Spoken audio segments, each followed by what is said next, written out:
নমস্কার, আমি Nilu star Sounak YouTube চ্যানেলে আপনাদের স্বাগত। আপনি যদি এই চ্যানেলে নতুন হন তাহলে ভিডিওটির নিচে থাকা লাল রঙের subscribe button oh bell icon অলে ক্লিক করুন, যাতে আমার দেওয়া পরবর্তী আপডেটগুলো আপনার কাছে খুব তাড়াতাড়ি গিয়ে পৌঁছায়।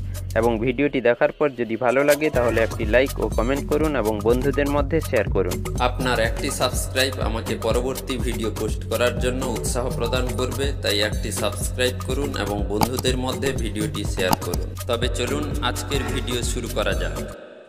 দেখুন, এই মুহূর্তে আমরা এমপ্লয়মেন্ট ব্যাংকের অফিসিয়াল ওয়েবসাইটে রয়েছি। এই ওয়েবসাইটে আসার জন্য আপনারা গুগলে টাইপ করতে পারেন এমপ্লয়মেন্ট ব্যাংক, অথবা এই ভিডিওর ডেসক্রিপশন বক্সে লিঙ্ক দেওয়া থাকবে, ওখান থেকে ওয়ান টাচ ক্লিক করে আপনারা এই পেজে চলে আসতে পারবেন।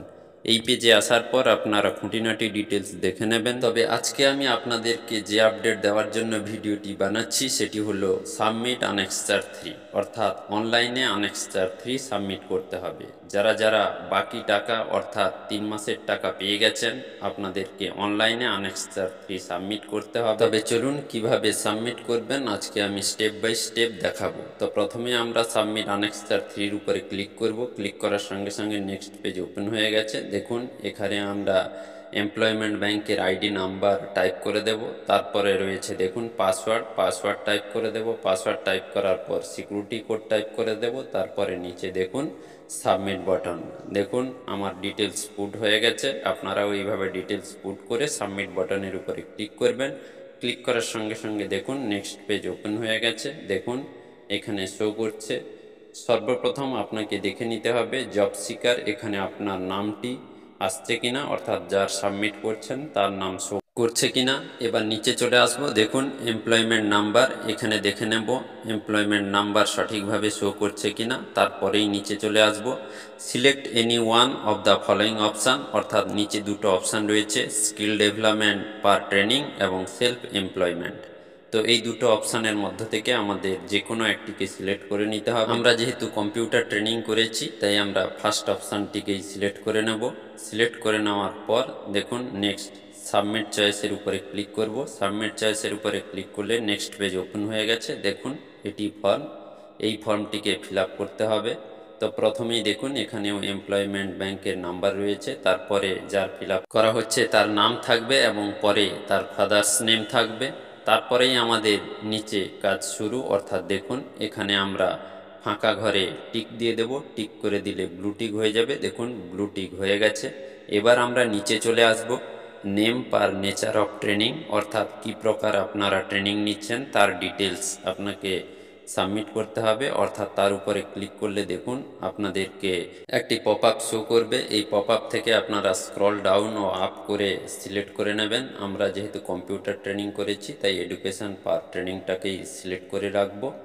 এবার আমরা নেক্সট অপশানে চলে যাব, name and address of training institute, অর্থাৎ যে স্কুল থেকে অথবা ইনস্টিটিউট থেকে আমরা কম্পিউটার ট্রেনিং নিয়েছি সেই স্কুল বা ইনস্টিটিউটের নাম এবং ঠিকানা সম্পূর্ণভাবে টাইপ করে দেব। তারপরে নেক্সট অপশানে চলে যাব, যেখানে দেখুন আমাদের ডেট ফিল আপ করতে হবে, অর্থাৎ স্টার্ট ডেট এবং এন্ড ডেট। আমরা যে কোর্সটি করছি সেই কোর্সের স্টার্ট ডেট এবং এন্ড ডেট। তো এইখানে সমস্যা সৃষ্টি হয়, অর্থাৎ স্টার্ট ডেট এবং এন্ড ডেট কী হবে, কারণ অনেক ইনস্টিটিউট রয়েছে বা কম্পিউটার সেন্টার রয়েছে যেগুলো জানুয়ারি থেকে জুন অথবা জুলাই থেকে ডিসেম্বর পর্যন্ত কোর্স টাইম থাকে না, তাই এখানে ডিউরেশন সাবমিটের ক্ষেত্রে প্রবলেম হয়। তাই এখানে দুটো ফেজে যেহেতু সাবমিট করতে হয় আনএক্সচার, তাই এখানে কখনোই 6 মাসের বেশি দেওয়া যায় না, কারণ 6 মাসের বেশি ডিউরেশন টাইপ করলে এইভাবে এরর শো করে। তাই এখানে আপনারা 6 মাসের মধ্যেই ডিউরেশন টাইপ করবেন। তো বর্তমান হবে 1/1/2024 থেকে 30/6/2024। তো প্রথমেই আমরা স্টার্ট ডেট ঘরে ক্লিক করব। ক্লিক করার সঙ্গে সঙ্গে আমাদের সামনে একটি ক্যালেন্ডার শো করবে, যেখান থেকে বছর, মাস ও ডেট সিলেক্ট করে নেবেন। ঠিক একইভাবে এন্ড ডেটের উপরেও ক্লিক করে এইভাবে বছর, মাস এবং ডেট সিলেক্ট করে নেবেন।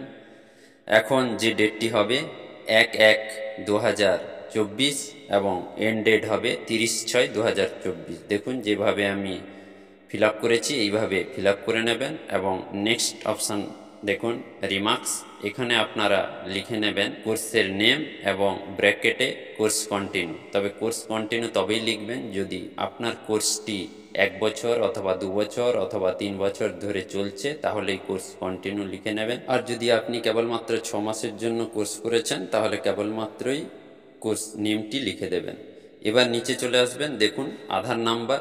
এখানে দেখুন যারা নতুন সাবমিট করছেন প্রথমবার, তাদের আধার নাম্বার থাকবে না, আর যারা আগে সাবমিট করেছেন তাদের এখানে আধার নাম্বার শো করবে।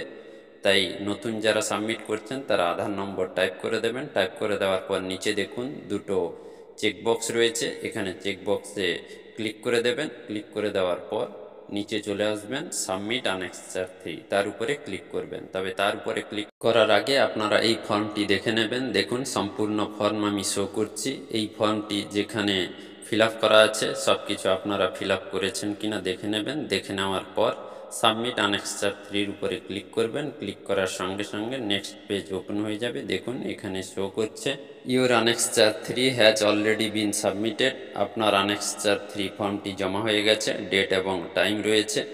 এবার দেখুন নিচে রয়েছে প্রিন্ট একনলেজমেন্ট, তার উপরে ক্লিক করে আপনারা পিডিএফ ফর্মটি অর্থাৎ একনলেজমেন্ট স্লিপটি ডাউনলোড করে রাখবেন। ডাউনলোড করার পর আপনারা বাড়িতে 2 কপি প্রিন্ট করে রাখবেন, কারণ পরবর্তীকালে এমপ্লয়মেন্ট এক্সচেঞ্জে জমা দিতে হতে পারে। নমস্কার।